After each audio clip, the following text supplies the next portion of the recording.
Good news, chariots coming. Good news, chariots coming. Good news, chariots coming, and I don't want to leave me behind. Good news, chariots coming. Good news, chariots coming. Good news, chariots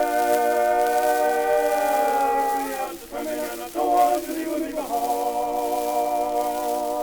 Oh, the starry crown in the hem, I know. The starry crown in the hem, I know. The starry crown in the hem, I know. I don't want to leave me behind.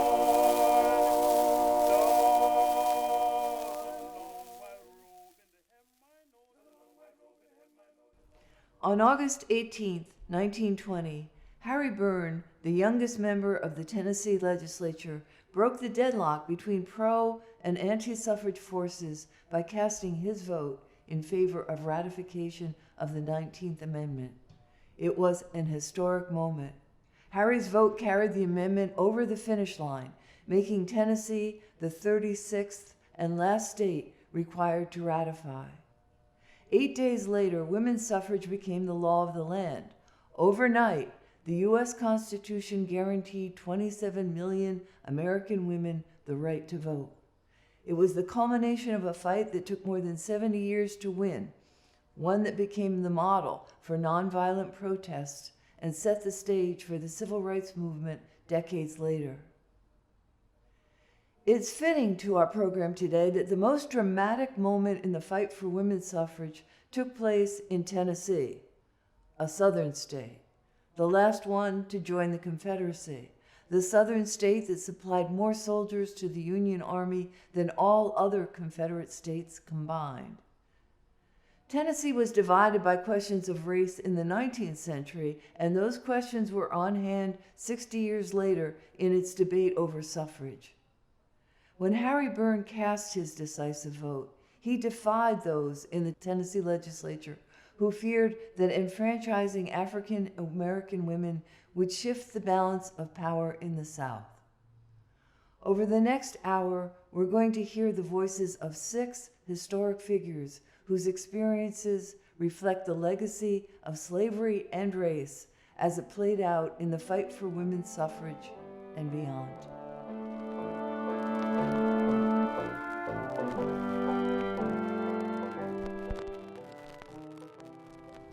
Our first voices are those of Frederick Douglass and Susan B. Anthony, both now in their 70s. It's February 1895, and they meet before a women's convention at which Douglass is to speak. They are seeing each other after some absence, and they reflect on their decades-long friendship and the events that strained that friendship to near breaking. Let me set the stage. At the time of our conversation, Douglass and Anthony are international celebrities. They had met when both were fighting to end slavery. Over time, Anthony's attention was drawn increasingly to women's rights, a cause that was also dear to Douglass, who considered himself a woman's rights man. In the 1880s, women's rights didn't add up to much. Most doors to education were closed. Professional careers were out of the question. When they married, women gave up their legal status. Their wealth went to their husbands. And not only couldn't they vote, women, married or not, by custom, were not even allowed to speak in public if men were present. In 1848, Elizabeth Cady Stanton, the fierce suffragist who became Anthony's soulmate, organized the Seneca Falls Women's Rights Convention to protest these conditions. It marks the start of the organized women's suffrage movement. Frederick Douglass was among the 300 men and women who attended.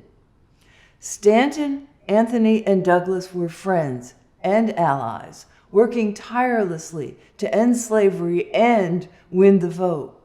When the Civil War began, Anthony and Stanton threw their energy into the war effort. They helped win passage of the 13th Amendment, ending slavery. And they expected that their effort would be recognized. It wasn't. The 15th Amendment guaranteed former male slaves the vote, but not women. The omission tested the Anthony Douglas friendship and caused a rift in the suffrage movement itself. Let's listen in as Douglas and Anthony, together near the end of his life, reflect on this history.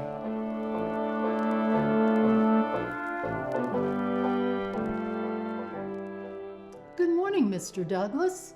Welcome. And good morning to you, Miss Anthony. Thank you for your invitation to visit a while. We will have tea soon, but first let me enjoy the sight of you. It's been a good while since we last talked. It has indeed. And as I want to say how pleased I am that you will be escorting me tonight at the National Council of Women's meeting. As I contemplate that moment, I have to ask, how is Miss Stanton doing? She is not so well and doing less traveling, or she would be with us tonight. She sends you greetings. She is my dearest friend, and I miss her. But we still, from time to time, write one more speech together. We've written so many that I've lost track of the number. I do remember the first time I heard her speak, Seneca Falls in 1848. She astounded the crowd at the first women's rights movement meeting, when she proposed a radical addition to several resolutions, denouncing the wrongs visited upon women due to a defect of sex. Seeking redress, she proposed this addition, resolved that it is the duty of the women of this country to secure for themselves their sacred right to the elective franchise. I will never forget Lucretia Mott, who cried out, "Why, Lizzie, they will make us ridiculous. Thee goes too fast." But it was clear that moving cautious was not what Miss Stanton wanted. Even though the crowd did not seem with her, and even her husband left. I know you know the story, although you were not there, but I like to remember that of all the men at the gathering, I was the only one who spoke in favor of the motion, and the only one who voted for it. It carried by a small majority. I know there have been times where you may not believe this, but I feel strongly about the suffrage for women. I've done little in this world in which to glory except this one act, and I certainly glory in that. When I ran away from slavery, it was for myself. And when I advocated for emancipation, it was for my people. But when I stood up for the rights of women, self was out of the question. And I found a little nobility in the act. I did question where you stood, especially in those years after the war, when our Congress proposed a 14th Amendment in which men were mentioned 3 times and women not at all. The 14th and 15th Amendments sorely tried that bond we had formed over the years. It was a bond built with countless miles traveled and local meetings held in support of the abolition of slavery. We even gave up work for suffrage to further the cause of abolition. Then the 14th Amendment conferred citizenship upon the new freed men, but it sounded a warning for us women, who generally favored Negro citizenship, but were troubled by the fact that the 14th Amendment referenced the right to vote of male citizens. Until then, the Constitution had not specifically excluded women from the vote. In fact, nowhere previously had there been any reference to sex in the Constitution. I admit that generally it was assumed that women would not vote. But we saw that the 14th Amendment would codify what had previously been custom alone. Many of us were distressed, even angered by the 14th Amendment's failure to mention women. And I still think with good cause. Remember, we stopped working for suffrage so we could work for abolition in the years leading up to the war. And women took an active part in the war effort. Remember Anna Ella Carroll, who devised the Tennessee River strategy, for which General Grant took credit. There were only a few women doctors then, but they and a few nurses, I know you remember Clara Barton, organized efforts to care for wounded soldiers. And Harriet Tubman, Harriet, headed the intelligence service of the Union in the South, as well as led troops into battle. It seemed to us then that what these women did would have put an end for all time to the notion that women are inferior. But it did not, and we were left out. We felt betrayed, deserted by our Negro and abolitionist supporters when faced with the upcoming 15th Amendment addressing the right to the vote. Mrs. Stanton and I and others working for women's rights decided that if women were not offered the vote together with the newly freed men in that amendment, we would prevent its passage. We did not succeed. Here are some things I knew but could not say then. At least I could not say them all. I supported women's suffrage. Nevertheless, I knew that a set of circumstances, the end of a great war, the assassination of President Lincoln, the struggle between Andrew Johnson and the radical Republican Congress, the fact that the Southern states were out of the Union and could be coerced into ratification as the price of readmission into the Union. All of these created a unique opportunity to enfranchise freedmen. The Northern states were either indifferent, having at the time too small a Negro population to pose any threat to their power structure, or Republican dominated, and sensing the power of 2 million new, almost certain Republican voters. I also saw that the essential Northern states felt strongly about the propriety of women's voting. They were not for it. And I felt that the inclusion of women's suffrage would result in the loss of the amendment, denying the right to vote to women and the Negro alike. The 15th Amendment was of overriding importance to the very survival of the newly freed slaves. I felt only the ballot could shield them from the wrath of their former masters. Only the ballot could provide access to education. Only the ballot could guard their painfully won economic foundations. Only the ballot could provide protection from the terrorist organizations that were springing up throughout the former Confederacy. You may remember the speech I gave in 1869 to the Equal Rights Association.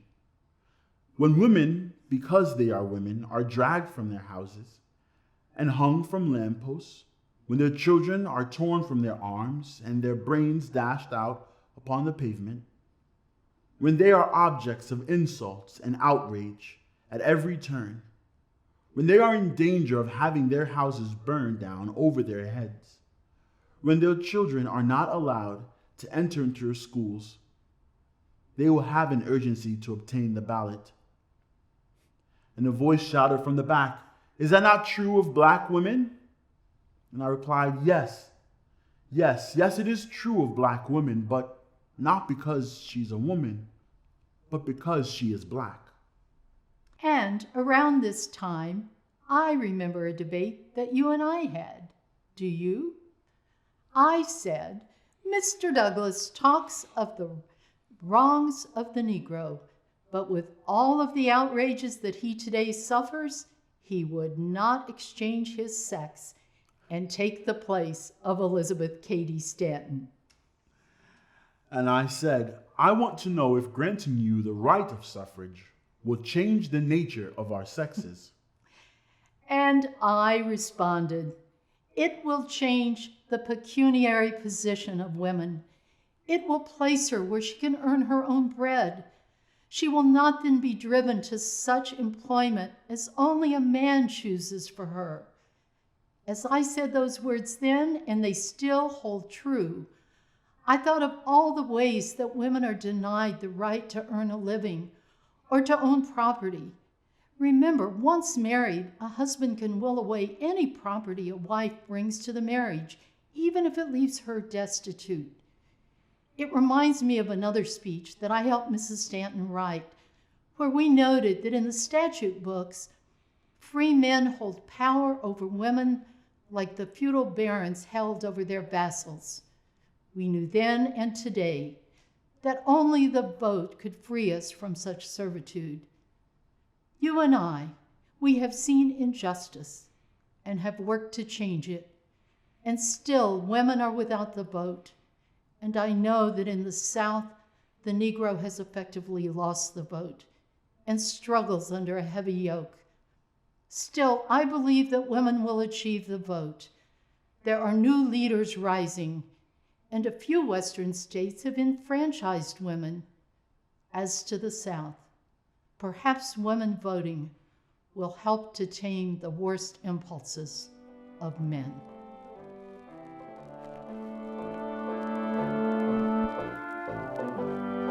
The next day, Frederick Douglass was dead of a massive heart attack. Anthony stayed with his widow to help with funeral arrangements. She delivered a eulogy for her friend at his memorial service. While Anthony and Douglass were discussing the racial divide in the suffrage movement, African American women were living it. The experience of Black women in the fight for the vote has been, at best, underreported and, for the most part, ignored. From the start of the suffrage movement, African American women were there. They too spoke out, organized, and advocated. They were both fighting for the vote and against the racial prejudices of a nation, including of the white suffrage movement. As African American activist Mary Church Terrell put it, they had the double burden of Blackness and womanhood. The suffragists were about to meet. Ida WELLS-BARNETT, better known as Ida B. Wells, was one of these women. WELLS-BARNETT challenged white suffragists who were ignoring the injustices against Blacks. Despite their disappointing response, she remained a staunch suffragist who organized African American women to fight for the vote and to end the racial injustices that plagued their communities. Women's clubs, sororities, and churches played a central role in this fight. They were the testing grounds for African American women to develop their leadership and advance their causes. WELLS-BARNETT founded the first African American women's suffrage organization in Illinois. Her work laid the groundwork for the NAACP, the National Association for the Advancement of Colored People. But let's invite Ida WELLS-BARNETT herself to tell her story.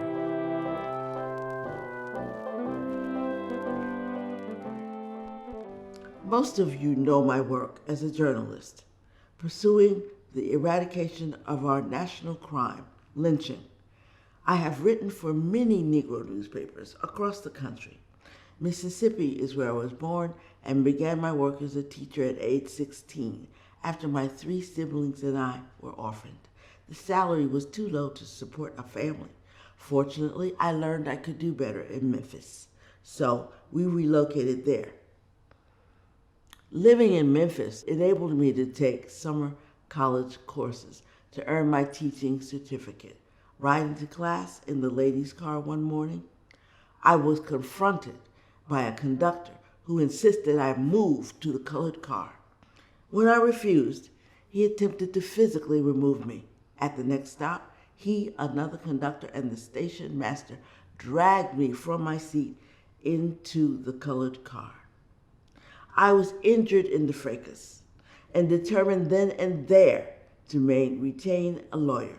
On Christmas Eve in 1884, the circuit court ruled that I was wrongfully ejected from my seat and ordered the Chesapeake and Ohio Railroad to pay me $500 in damages. At 22, I had struck a blow against Tennessee's first Jim Crow law. Of course, that was not the end of the story. The railroad's attorney threatened me and promised they would appeal to the Supreme Court. They did, and the court overturned the verdict, saying I had intended to harass the C&O Railroad.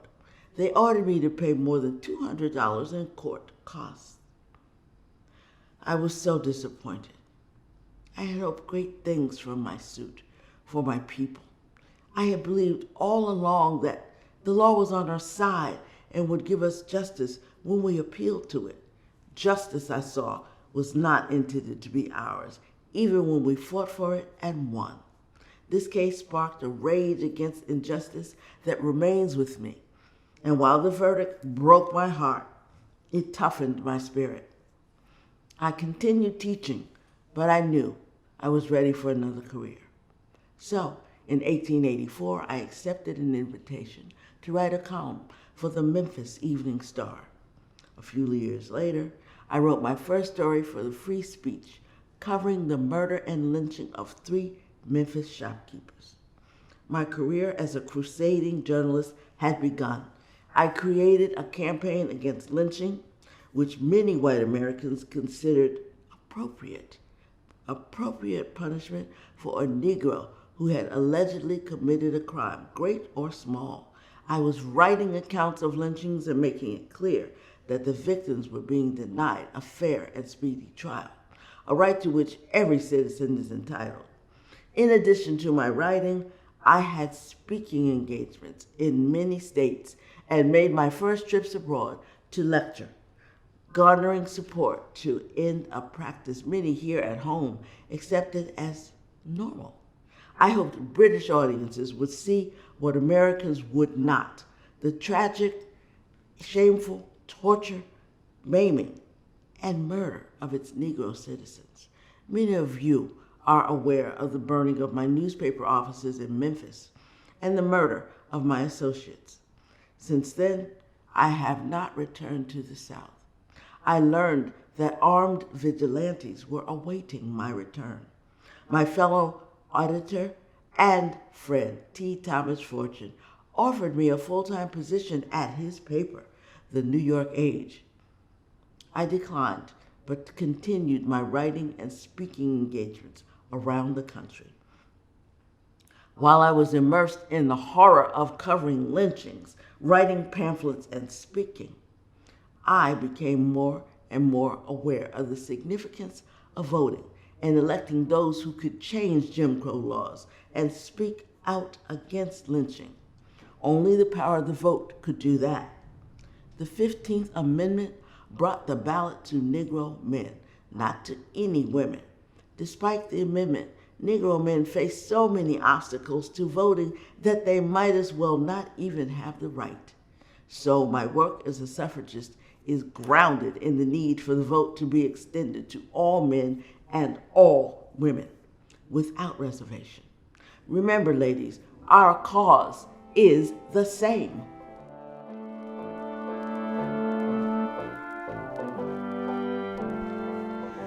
As events continue to unfold, the black and white paths to women's suffrage remain separate. By the turn of the 20th century, the white icons of suffrage were in their 80s and ready to pass the baton. Elizabeth Cady Stanton died in 1902, Susan B. Anthony in 1906. Aunt Susan, as Anthony became known to the young activists, spent the last years of her life grooming the next generation of white suffragists. Among that next generation was New Jersey's own Alice Paul, born in 1885 in Mount Laurel. Paul, like Susan B. Anthony, was a Quaker, a group that had long stood for the equality of all human beings. Paul studied in England after graduating from Swarthmore and later earned doctoral and law degrees. While in England, Alice Paul joined the militant British suffrage movement. She organized, marched, and was arrested multiple times. In prison, she joined the hunger strikes of her fellow suffragettes, as they were called in England, and endured the tortures of force feeding. Paul returned to the United States in 1910, ready to take up the suffrage cause here with the passion and activism she'd learned from her British mentors. But what she found was a national suffrage movement that had lost its momentum. Its tactics were conservative. Its enthusiasm was waning. It was focused on waging state-level campaigns to win suffrage, and it hadn't won a state in years. Paul had no patience for this. She joined the National Suffrage Organization and immediately began arguing for a federal suffrage amendment and radical, headline-grabbing tactics. Her first big splash was the 1913 Women's Suffrage Procession, a high-profile, nationally covered, 5,000-plus women's parade in Washington, D.C. on the eve of Woodrow Wilson's first inauguration. The march was a big deal. Women traveled to the Capitol from around the country. The police failed to provide the requested protection, and hecklers in the crowd harassed and injured marchers. Pictures of the assaults and the pageantry made papers across the nation. It was just the buzz and the shot in the arm Paul intended. But behind the scenes, there was a complication Paul did not intend. In the lead up to the march, political realities were vying with moral principles, and the complex question of race was once again on the table. Alice Paul was confronted with a moral decision that, as it turns out, will bring Ida WELLS-BARNETT back on our stage. Let's imagine Alice Paul as she struggles with the race question in an imagined letter to her sister. It's 1913, days before the grand suffrage procession. So long ago we sat beneath. Oh, dear sister, please hear me out. I'm in a quandary. A decision is being forced upon us regarding our march, and in making it, I must find a balance between our Quaker heritage and the realities of today. The matter about whether colored women are welcome in our procession has come up again, and right on the eve of our march. In early January, when someone first inquired about this, we thought that not many Negroes would want to participate. So we said yes, a few might be tucked among friendly women from the North, and they would not be very noticeable. Later, a woman wrote to our journal asking whether Negro women could march, and then I began to worry that the question might be publicized. What if a majority of white marchers were to say that they refused to participate if Negroes in any number formed a part of the parade? But as a Quaker, I am predisposed to side with and not against the Negro in any question of racial difference. But racist feelings in Washington have been very bitter this winter, and I am worried that we must have a white procession or a Negro procession or no procession at all. I thought it would be best to say nothing whatever about the question because we wanted to keep it out of the newspapers. At first, our journal editor agreed. Then one of the national officers heard about this, and she was very upset. She wrote to me that we could not even think of turning down an application from colored women. The suffrage movement has to stand for enfranchising every single woman in the country, both black and white. But still, I worried, especially when we received a stream of inquiries. Just recently, I heard from a group of young women at a colored sorority here. They wanted to march in the college section. I delayed answering, thinking that there were only a dozen or so, and perhaps they would not be noticed. Other groups of Negro women will be at the end of the procession. But then today, I learned that there is a colored woman in Chicago who wants to march with the Illinois delegation. It is probably that Mrs. Barnett, who has fought so fiercely against lynching. What should we say? Mrs. Barnett will not march at the end of the procession. But does she not know how much her insistence can damage all we are working for? So many women from all over the country have worked so very hard to make this grand procession a success. Our floats, our music, our banners, even our disputes, we have managed to keep them from becoming public. But this woman from Chicago, She is a journalist. If she objects to marching at the end of the procession, she will probably talk to the newspapers. And oh, we do not want that. But, dear sister, in saying this, am I being unfaithful to our heritage? As Quakers, we have long struggled for the equality of all. We fought to free our colored brethren from the oppression of slavery. Now our black brothers can vote along with our white brothers. And when our campaign for women's suffrage is finally successful, our black sisters will be able to vote along with the rest of us. Can that Chicago woman not understand this? Would she doom our campaign? The colored women have their rights, and our family has helped to fight for them. But what of the other women, those who do not agree with those rights? Must I not support them as well? And will any of us, Mrs. Barnett herself, or our sisters in the South, both the colored women and the rest, benefit by endangering the success of our cause?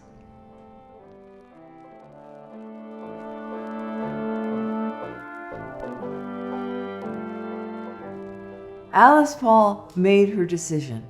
The women's suffrage procession was held on March 3, 1913, and her instructions were that African American suffragists should march at the end of the parade. But that's not the end of the story. Let's listen to Ida WELLS-BARNETT, that Chicago woman, tell us how she responded to Alice Paul's instructions.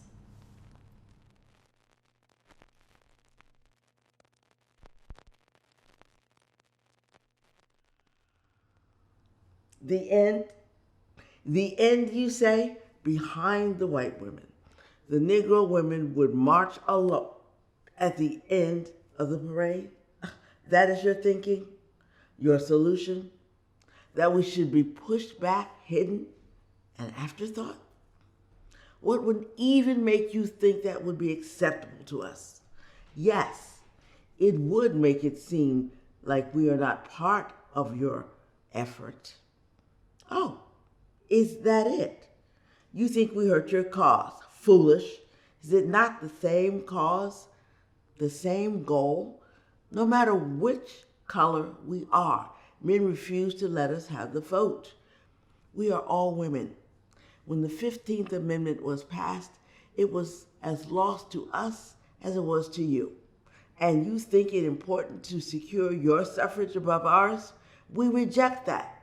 Yes, all men have the right to vote, but in the case of Negro men, not the means. Oh yes, I know. Some of you agree that we're all sisters in the struggle, but not all of your ranks agree. The majority of your Southern members wish to have nothing to do with us. Our presence in this right and their parade will ruin white women's chances to win the vote. And they say my presence will annoy them, will ruin their cause. Is it not the same cause? Aren't we women too? Aren't I a woman? Yes, society views us separately, differently, as not part of your world. Clearly, this organization holds the same view.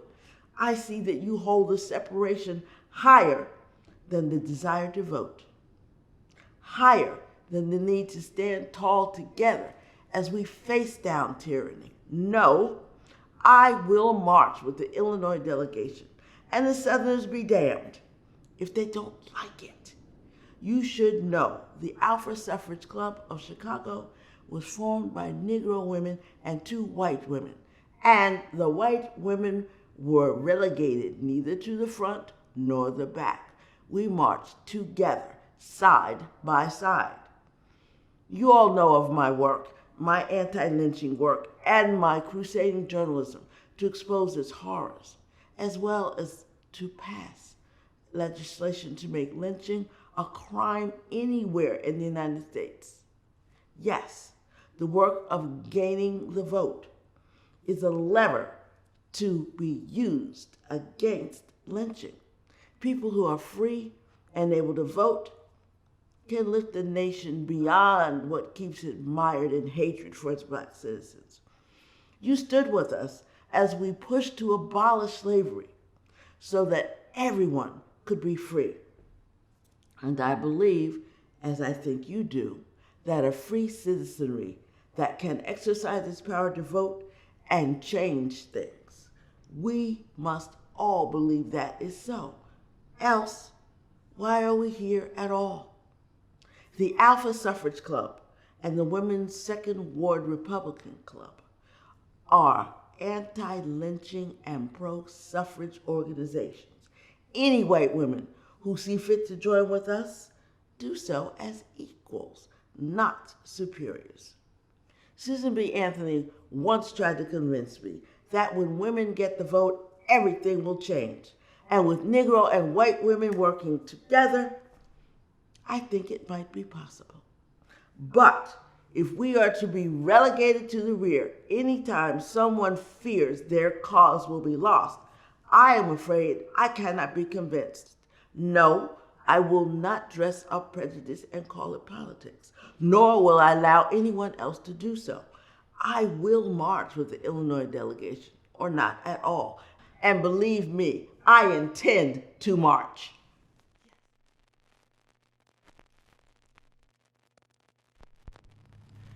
Ida WELLS-BARNETT marched, and she marched with her fellow suffragists in the white Illinois delegation. Alice Paul, the moving force behind the 1913 women's suffrage procession and towering figure in the fight for the 19th Amendment, had a rival in the movement.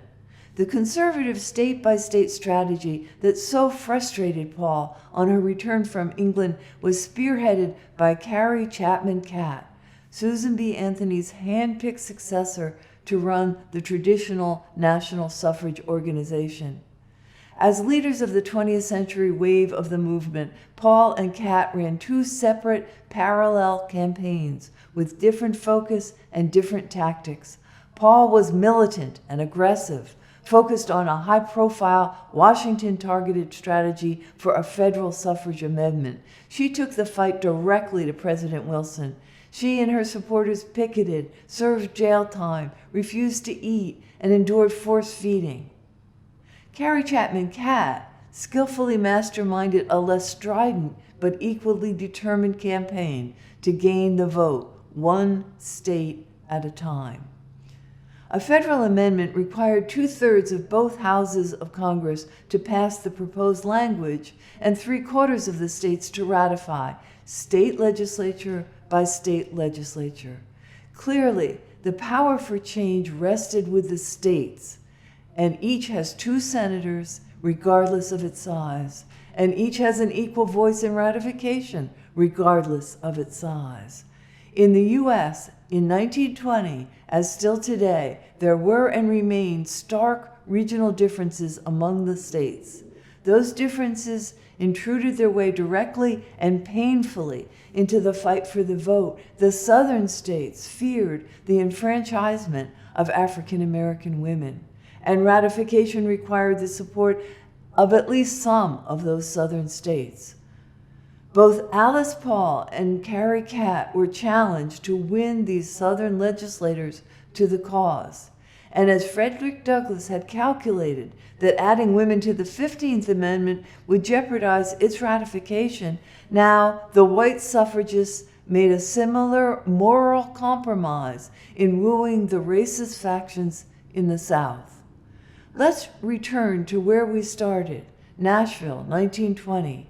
Catt was there. Paul stayed away, knowing her controversial tactics would make her a lightning rod as ratification in the last state played out. We're about to imagine the thoughts passing through the mind of CARRIE Catt, now a global personality and an acknowledged titan of suffrage, as she celebrates the outcome of the vote in Tennessee and reflects on what it took to get there.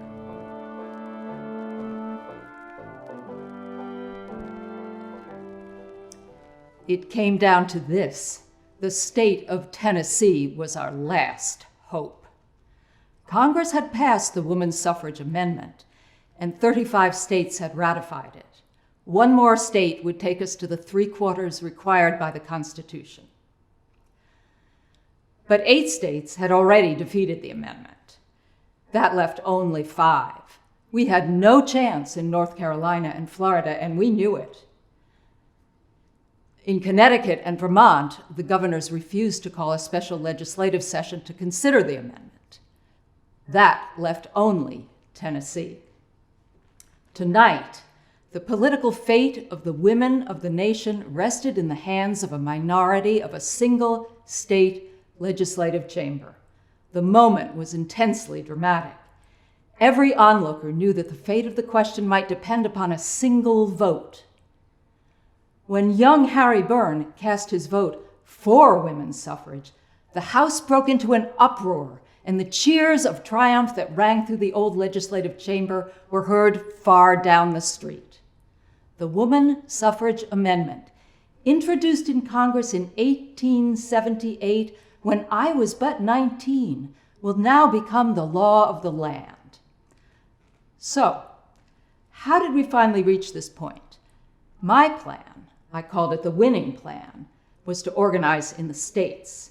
And in Tennessee, we surely organized. Listen to how we did it.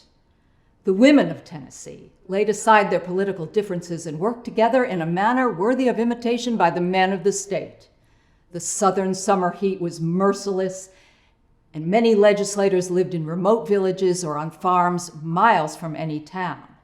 Yet the women trailed these legislators by train, by motor, by wagons, and on foot, often in great discomfort and frequently at considerable expense to themselves.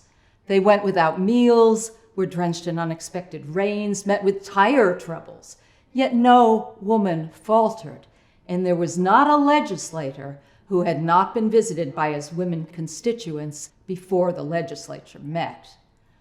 Other suffrage leaders had followed other paths. You've heard from one of them, Alice Paul, who organized parades and protests and was even jailed to draw attention to the suffrage cause. My path, as I said, was to organize in the states, but even more, to bring the struggle to states where we could win.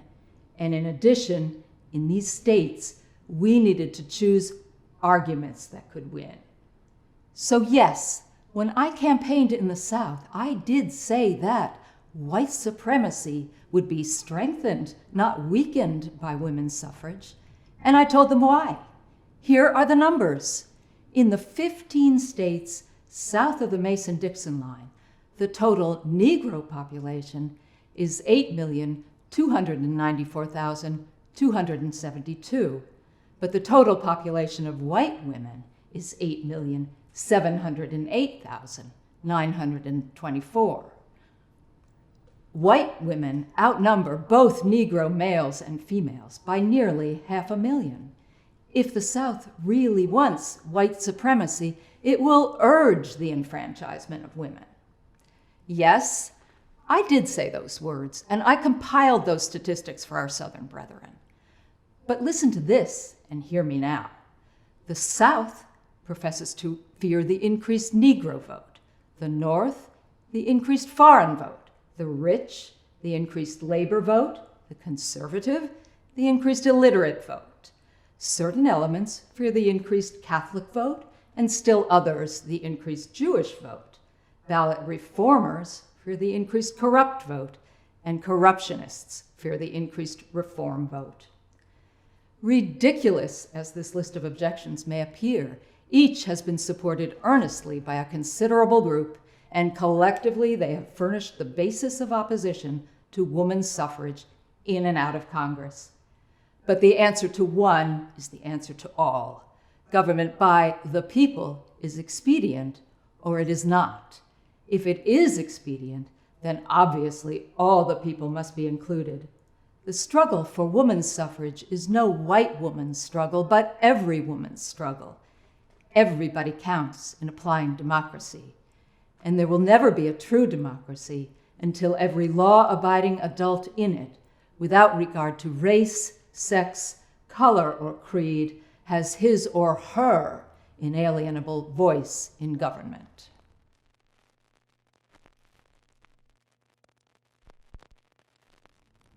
CARRIE CATT took us up to Nashville, August 1920, where the 72-year fight for the vote ended with Tennessee's ratification of the 19th Amendment. And she left us with stirring words on the meaning of democracy. But the fight for the vote didn't end for everyone in 1920. African American women continued to bear the double burden of their blackness and their womanhood.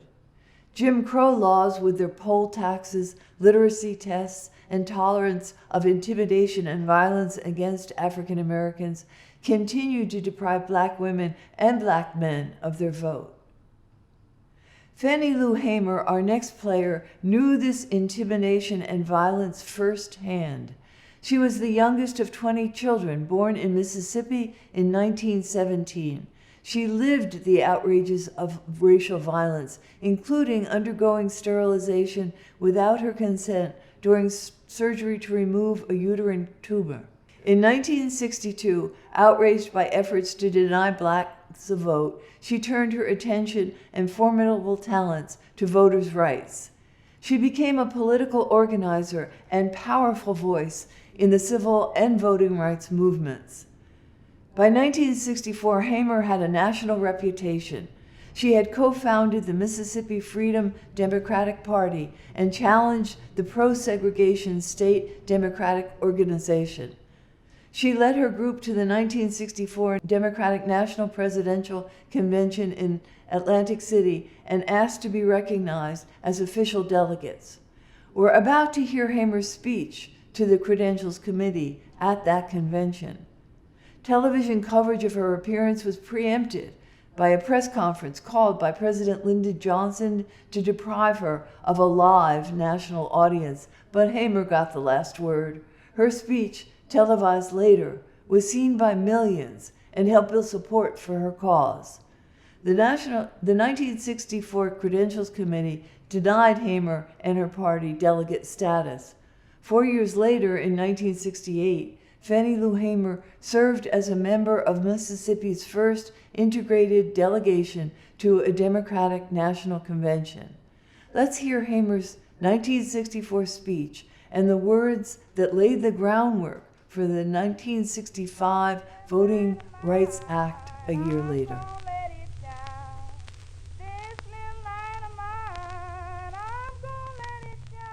Mr. Chairman and the Credentials Committee, my name is Mrs. Fannie Lou Hamer, and I live at 626 East Lafayette Street, Ruleville, Mississippi, Sunflower County, the home of Senator James O. Eastland and Senator Stennis. It was the 31st of August in 1962 that 18 of us traveled 26 miles to the county courthouse in Indianola to try to register to become first-class citizens. We was met in Indianola by policemen, highway patrolmen, and they only allowed 2 of us to take the literacy test at the time. After we had taken this test and started back to Ruleville, we was held up by the city police and the state highway patrolmen and carried back to Indianola, where the bus driver was charged that day with driving a bus the wrong color. After we paid the fine among us, we continued to Ruleville, and Reverend Jeff Sonny carried me 4 miles in the rural area where I had worked as a timekeeper and sharecropper for 18 years. I was met there by my children, who told me the plantation owner was angry because I had gone down, tried to register. After they told me, my husband came and said the plantation owner was raising Cain because I had tried to register. And before he quit talking, the plantation owner came and said, "Fannie Lou, do you know, did Pap tell you what I said?" And I said, "Yes, sir." He said, "Well, I mean that. If you don't go down and withdraw your registration, you will have to leave. Then if you go down and withdraw, you still might have to go because we're not ready for that in Mississippi. And I addressed him and told him, and I said, I didn't try to register for you. I tried to register for myself. I had to leave that same night. On the 10th of September, 1962, 16 bullets was fired into the home of Mr. and Mrs. Robert Tucker for me. That same night, 2 girls were shot in Ruleville, Mississippi. Also, Mr. Joe McDonald's house was shot in. On June the 9th, 1963, I had attended a voters registration workshop, was returning back to Mississippi. 10 of us was traveling by the Continental Trailways bus. It was a state highway patrolman and a chief of police ordered us out. I was carried to the county jail and put in the booking room. They left some of the people in the booking room and began to place us in cells. I was placed in a cell with a young woman called Miss Ivesta Simpson. After I was placed in the cell, I began to hear sounds of licks and screams. I could hear the sounds of licks and horrible screams, and I could hear somebody say, "Can you say yes, sir, nigga? Can you say yes, sir?"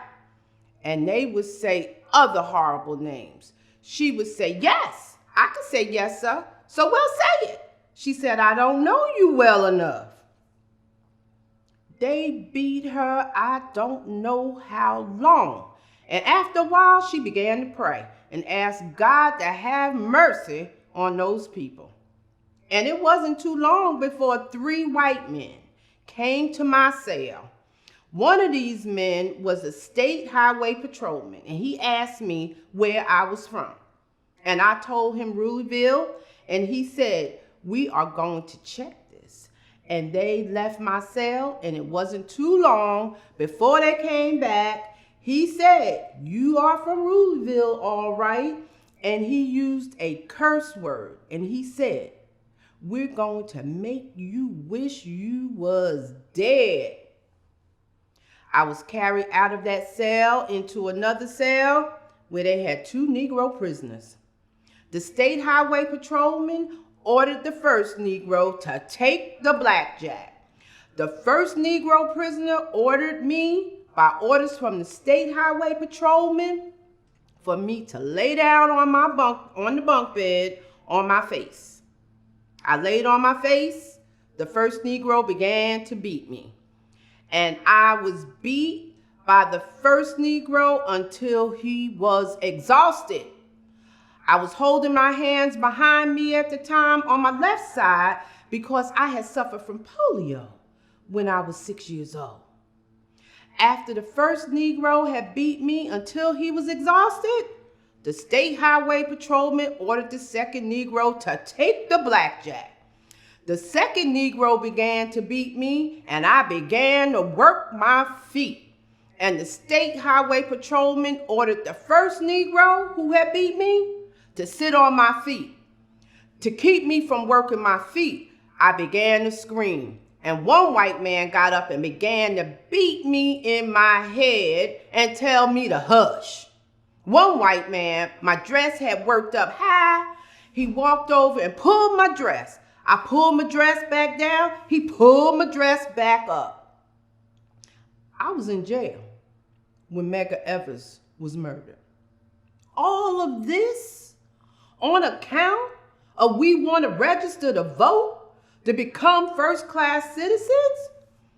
And if this Mississippi Freedom Democratic Party is not seated, I question America.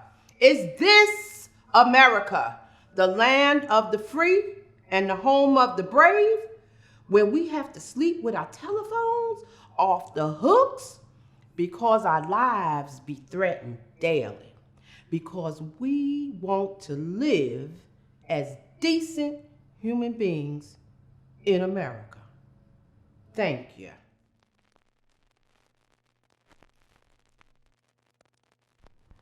Our suffragists have spoken. Their stories cast light on a chapter in the history of the fight for the vote that has remained in the shadows. For many of us, the story of suffrage was one of hard-fought, noble movement that marched slowly but inevitably to victory, of undaunted women and men who risked ridicule and even harm for the cause. It was this, and it was more. The battle was fierce, and it was also flawed. It still is. It's well over half a century since Fannie Lou Hamer's powerful remarks to the Credentials Committee at the 1964 Democratic Convention. But attempts to suppress the vote haven't stopped. Voter rolls are being purged to disenfranchise targeted groups. States are legislating voter identification requirements that unfairly disadvantage some populations. Districts are closing polling places to create long waits in certain neighborhoods, and more. We need to pay attention. We need to continue to protect the right to vote for everyone. And more than anything, we need to register and vote.